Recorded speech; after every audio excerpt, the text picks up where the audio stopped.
Wonder Murmur, where whispers weave the heart.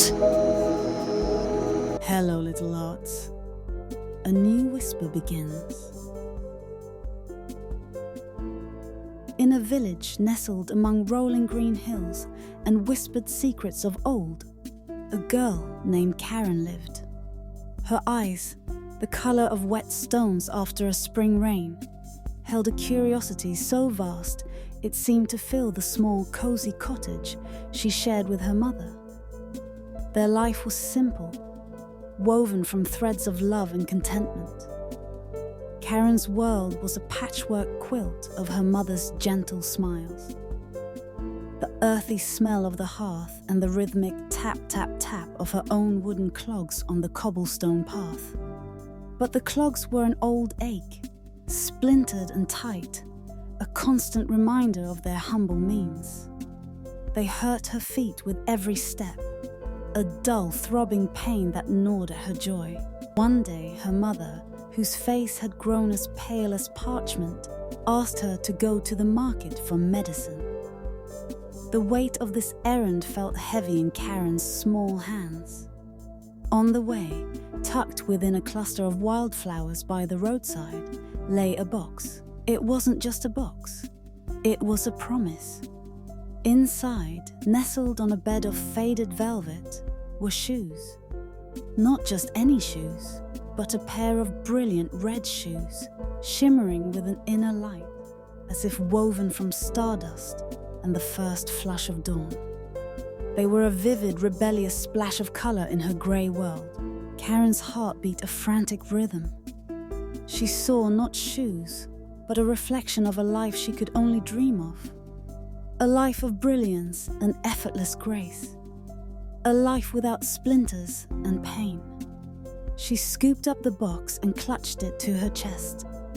The hard cardboard, a sharp contrast to the velvet softness inside. When she returned home, her mother's frail hand reached for the box. "Karen, my dear," she whispered, her voice a fragile sigh. "These shoes are beautiful, but they are not ours. They might belong to someone who needs them." Karen's face, however, hardened. "They are mine," she insisted, her voice uncharacteristically sharp. "I found them. They chose me."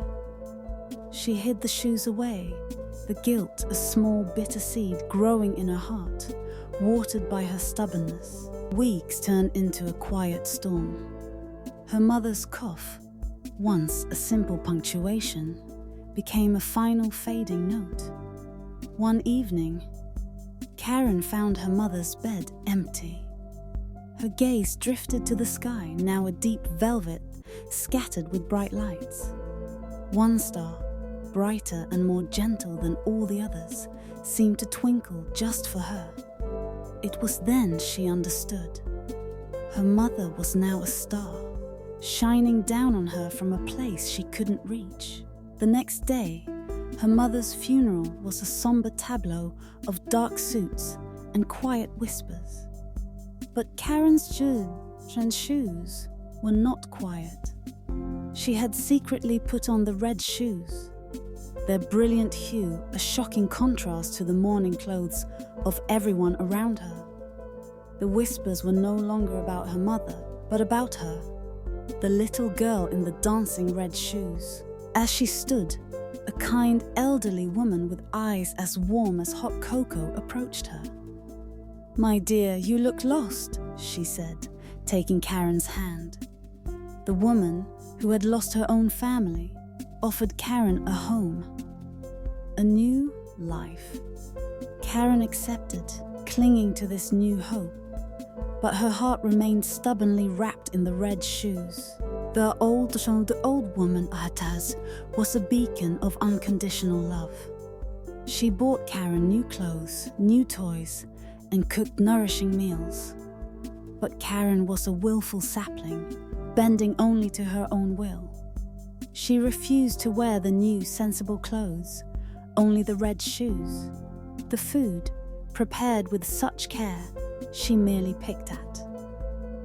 "I don't like it," she'd whine, her voice a constant complaint.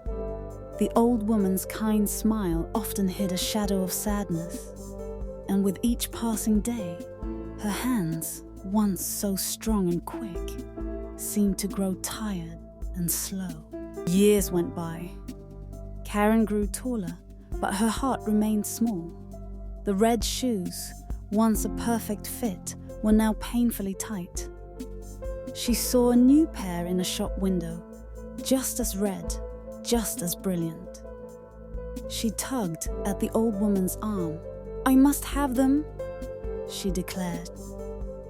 "We can only afford one pair, my dear," the old woman said gently, her gaze lingering on the sensible black shoes next to the red ones. "These would be perfect for the winter." "No!" Karen's voice rose, her face turning stormy. "If I cannot have the red shoes, I will walk barefoot." The old woman's shoulders slumped. With a heavy sigh and tears in her eyes, she bought both pairs. Karen danced out of the store, her new red shoes a flash of color in the street, while the old woman followed, her steps slow and burdened. A week later, they were to attend a funeral. The old woman, a tremor in her voice, said, "Please, Karen, for the sake of respect, wear the black shoes." Karen nodded, promising, but her gaze was fixed on her new red shoes, waiting by her bedside. The funeral was a blur of silence and sorrow. Karen stood in the back, her skirt hiding her secret. But then, a ray of sunlight pierced the clouds, striking her feet. The red shoes seemed to pulse with light, their forbidden brilliance impossible to conceal. Everyone stared. Just then, a handsome young man passing by caught sight of her. His eyes, mesmerized by her radiant beauty and the dazzling shoes, lit up. "You are the most beautiful girl I have ever seen, Sears," he said, bowing. "Will you come to the grand dance tonight?" Karen's heart soared. This was it, the life the shoes promised. "Yes!" she cried, her voice filled with delight. She danced with him, a whirlwind of joy and youthful abandon. But as the music swelled, a strange thing happened. Her feet, once so happily in sync with the melody, began to move of their own accord. Faster and faster they spun. She tried to stop, but she couldn't. The shoes had a will of their own. "Stop!" she cried, but her feet pulled her away, out of the mansion, into the night. She danced through the cobbled streets, past the astonished faces of the villagers. The shoes, cruel and relentless, carried her out of the village and into the wild, dark woods. The old woman and the young man, horrified, watched her disappear, her desperate pleas swallowed by the rustling leaves. For 3 days and 3 nights she danced. Thorns tore at her legs, mud caked her ankles, and stones bruised her feet. "Stop! Please, stop!" she begged, tears streaming down her face. But the shoes only danced on, through valleys and over hills, a tireless, punishing rhythm. Her breath came in ragged gasps.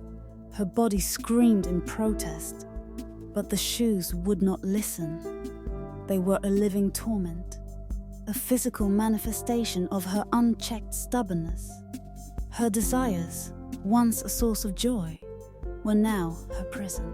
Finally, at the edge of a deep forest, she collapsed, her body giving out. A hunter, his axe glinting in the pale moonlight, saw her struggle. With a mighty swing, he chopped at the shoes, freeing her.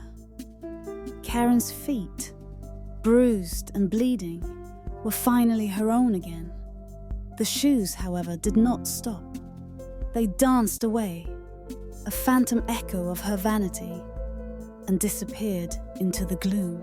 Karen, broken and humbled, used a thick stick as a crutch and limped back home. When she reached the cottage, The old woman rushed to the door, her face etched with worry. She didn't scold her. She just hugged her tightly. And in that embrace, Karen finally broke.